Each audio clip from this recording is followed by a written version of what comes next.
Bonjour mes frères et sœurs. La parole de Dieu, des fois, nous interpelle, des fois, on a du mal à saisir certaines paroles qui se trouvent dans l'Évangile. Et que combien nous avons besoin de l'Esprit de Dieu pour nous éclairer, pour réellement amener cela comme une révélation dans notre cœur. C'est pour cela que nous avons besoin vraiment d'être un en Jésus-Christ. Car sa nature est en nous. Si nous laissons cette nature prendre place en nous, mais nous comprenons la nature de Dieu. Nous avons accès à la sagesse de Dieu, à l'amour de Dieu, à la volonté de Dieu, à l'intelligence de Dieu. Parce que l'Esprit de Dieu nous communique cela. Et nous allons parler dans cette publication de l'iniquité. Et parler dans la question, dans la parole de Dieu, de l'iniquité. Et en réalité, le mot qui se rapproche le plus du mot original, donc iniquité, c'est le mal, qui est un des qualificatifs justement du diable. Et cela vient de ce qu'il s'est rebellé contre Dieu. Nous devons comprendre que l'iniquité est la motivation qui nous animait avant d'avoir accepté Jésus-Christ comme Seigneur sur notre vie et qui avait pour fruit le péché, la désobéissance. Et pour faire mourir l'iniquité en nous, qui est la rébellion quelque part, nous aurons besoin de mettre tout notre être au service de Jésus-Christ. Et cela va nous demander de chercher à être conduits par le Saint-Esprit. Et si vous désirez vraiment comprendre le sens du mot iniquité, je vous encourage pour cela à lire les versets qui vont suivre. Ils vont nous montrer que nous n'avons pas à lutter contre le péché, mais contre l'iniquité qui est la racine, la nature du péché en nous. Allons lire pour cela ce qui est écrit dans Hébreux, chapitre 1, au verset 9, qui nous dit « Tu as aimé la justice et tu as haï l'iniquité. C'est pourquoi, ô Dieu, ton Dieu t'a oint d'une huile de joie au-dessus de tes égaux. » Allons lire maintenant dans le même livre, au chapitre 8, au verset 12. « Car je serai miséricordieux à l'égard de leur injustice, et je ne me souviendrai plus de leur péché, ni de leur iniquité. » Maintenant, dans Jacques, au chapitre 3, au verset 6. « La langue aussi est comme une flamme. » C'est là que le mal, iniquité, donc, habite. Elle fait partie de notre corps et elle le salit tout entier.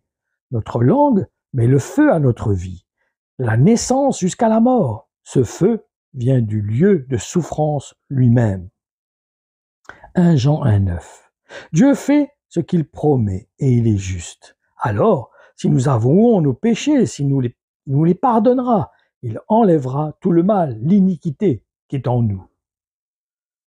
1 Jean toujours, mais au chapitre 5, au verset 17, nous dit « Toute transgression, donc iniquité de la loi divine est un péché, certes, mais tout péché n'entraîne pas nécessairement la mort spirituelle. » Allons lire maintenant ce qui est écrit dans la deuxième lettre aux Thessaloniciens, au chapitre 2, au verset 7. « Certes, le ferment anarchique exerce déjà sa mystérieuse action. Dès maintenant, le principe de la rébellion, donc l'iniquité contre toute autorité constituée, fait secrètement son œuvre dans le monde. Il ne peut cependant pas agir ouvertement avant que celui qui lui fait échec n'ait disparu. » Il est bon aussi de lire dans l'épître de Titre, la lettre de Titre, chapitre 2, verset 14. « Il s'est livré lui-même pour nous, afin de nous délivrer de toute désobéissance, d'iniquité, et de faire de nous, en nous purifiant ainsi, un peuple qui lui appartienne, qui mette toute son ardeur à accomplir des œuvres bonnes. » Maintenant, nous allons lire dans la deuxième lettre de Thessaloniciens, au chapitre 2, des versets 9 et 10. « Par le concours de Satan, l'avènement de cet homme sera accompagné d'un déploiement de puissance, de toutes sortes de signes et de miracles prodigieux destinés à accréditer son mensonge. Il usera de tout le pouvoir séducteur du mal et toutes les tromperies, iniquités, que le péché prodigue à ceux qui se perdent.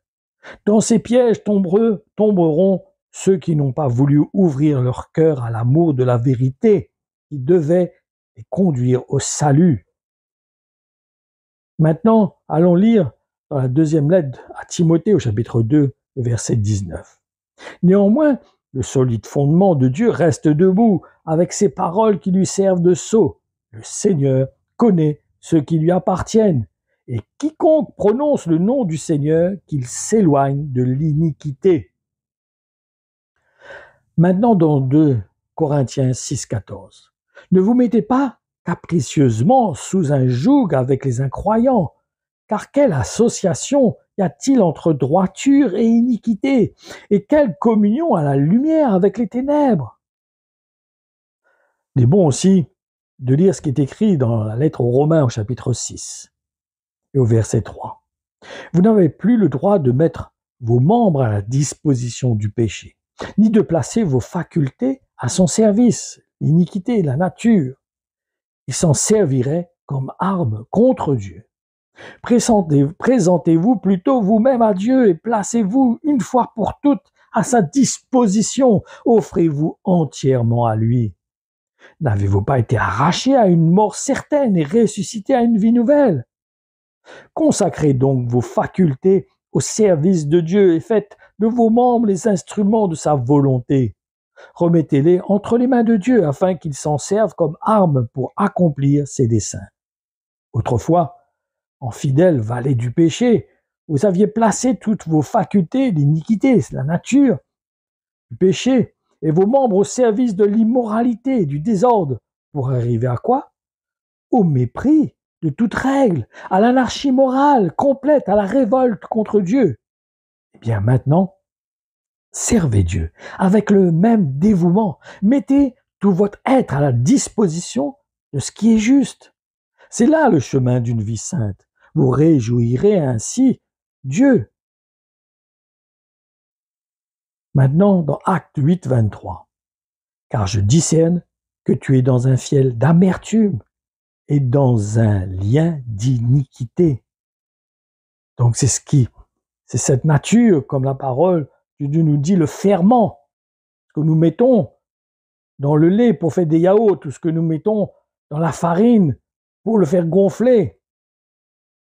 C'est cette nature de péché qui est en nous, qui est d'iniquité, qui bout en nous, qui fermente en nous. C'est ça qui a besoin de mourir. Les actes sont que la suite, que le résultat de ce qui vit en nous.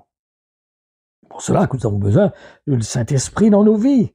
Nous avons besoin d'une autre nature qui fasse mourir cette iniquité en nous. Et cela est permis aussi par la parole de Dieu, car elle nous éclaire, elle nous convainc. Elle dit que c'est comme une épée qui vient séparer l'âme de l'esprit. Allons lire maintenant ce qui est écrit dans Romains 4, 7. Heureux ceux dont les offenses ont été pardonnées et dont les péchés ont été couverts. Allons lire aussi ce qui est écrit dans Matthieu, chapitre 7, du verset 19 à 24. Tout arbre qui ne produit pas de bons fruits est coupé et jeté au feu. C'est pourquoi vous les reconnaîtrez à leurs fruits. Ce n'est pas tous ceux qui me disent « Seigneur, Seigneur » qui entreront dans le royaume du ciel, mais celui qui fait la volonté de mon Père qui est au ciel. Beaucoup me diront ce jour-là « Seigneur, Seigneur, n'avons-nous pas prophétisé en ton nom? Et n'avons-nous pas chassé les démons en ton nom? Et n'avons-nous pas fait beaucoup d'œuvres merveilleuses en ton nom? » Et alors je leur déclarerai « Je ne vous ai jamais connu. Retirez-vous de moi, vous qui pratiquez l'iniquité, qui pratiquez l'iniquité. » Ça veut dire qu'il n'a pas laissé cette nature d'iniquité mourir. Ils ne sont pas nés de nouveau. Ils n'ont pas laissé l'œuvre de l'esprit en eux faire mourir cette nature, ce ferment qui produit le péché. Allons continuer. C'est pourquoi quiconque entend ces propos que je dis et les met en pratique, je le comparerai à un homme prudent qui a bâti sa maison sur le roc. Quand nous laissons l'Esprit de Dieu en nous prendre place, faire place nette en nous, nettoyer notre maison, nettoyer notre cœur, il enlève cette nature d'iniquité en nous. Et nous ne vivons plus dans le péché. Cela, nous ne devons pas de commettre des péchés, de tomber ou d'avoir des actions qui sont injustes. Mais on n'est plus sous cette domination. Ça ne bout plus en nous, ça n'œuvre pas constamment en nous. C'est pas quelque chose qui vit en nous constamment. Ça peut arriver par moments où nous nous laissons attirer, séduire par quelque chose extérieur. mais ça ne demeure plus en nous. C'est pas un ferment qui est actif en nous, qui produit constamment une nature de péché. Allons lire maintenant ce qui est marqué dans Matthieu 13, 41.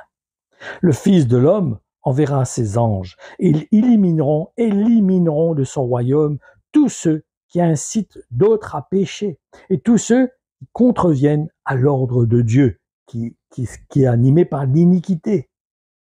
Comprenez que réellement, en fait, nous pouvons arriver que si nous n'avons pas fait mourir en nous, si nous ne sommes pas nés de nouveau et accepté de laisser l'œuvre de Dieu s'accomplir en nous pour détruire cette racine en nous d'iniquité, cette nature de ferment qui œuvre en nous, mais nous ne sommes pas des enfants de Dieu.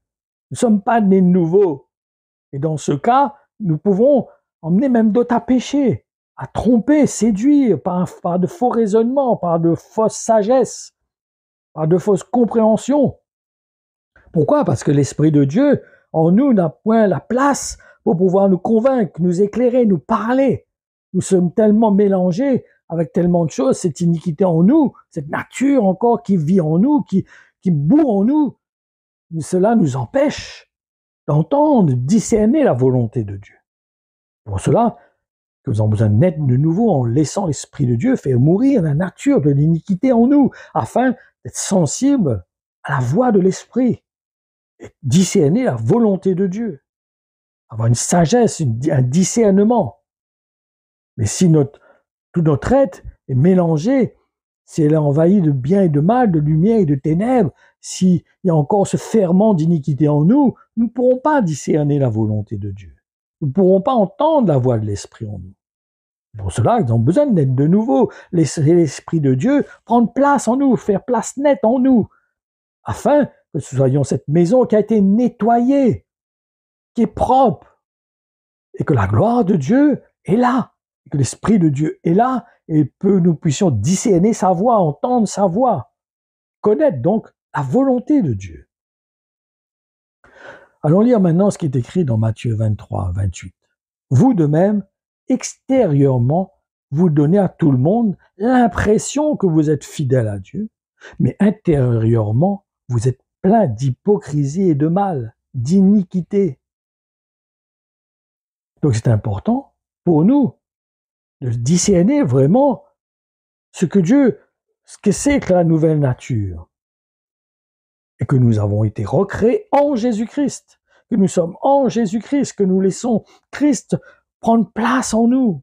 Acceptons qu'il vienne nettoyer. Vous savez, comme dans ces émissions, des fois on voit que des gens viennent nettoyer les maisons des gens. C'est des dépotoirs, des déchetteries, et que là, les gens arrivent et puis ils nettoient, ils prennent la maison propre. Alors certaines autres émissions, on voit des maisons vraiment dans piteux état, et que les gens viennent refaire la maison n'a plus rien à voir. C'est pareil pour nous. Lorsque nous nous laissons de nouveau, nous acceptons le Seigneur nous transformer, nous changer. Nous laissons l'œuvre de Dieu s'accomplir en nous pour devenir une nouvelle création, créée à l'image de Jésus-Christ. Cela s'effectue si nous acceptons Christ enlève cette nature d'iniquité en nous. Parce que si nous laissons la désobéissance, si nous laissons le mensonge ou la méchanceté régner en nous, nous n'aurons pas de part à la gloire de Dieu. Lisons un dernier verset dans Actes 3, 26. C'est d'abord pour vous que Dieu a fait venir son serviteur. Il l'a envoyé pour vous bénir. Il détournera chacun de vous de ses mauvaises actions.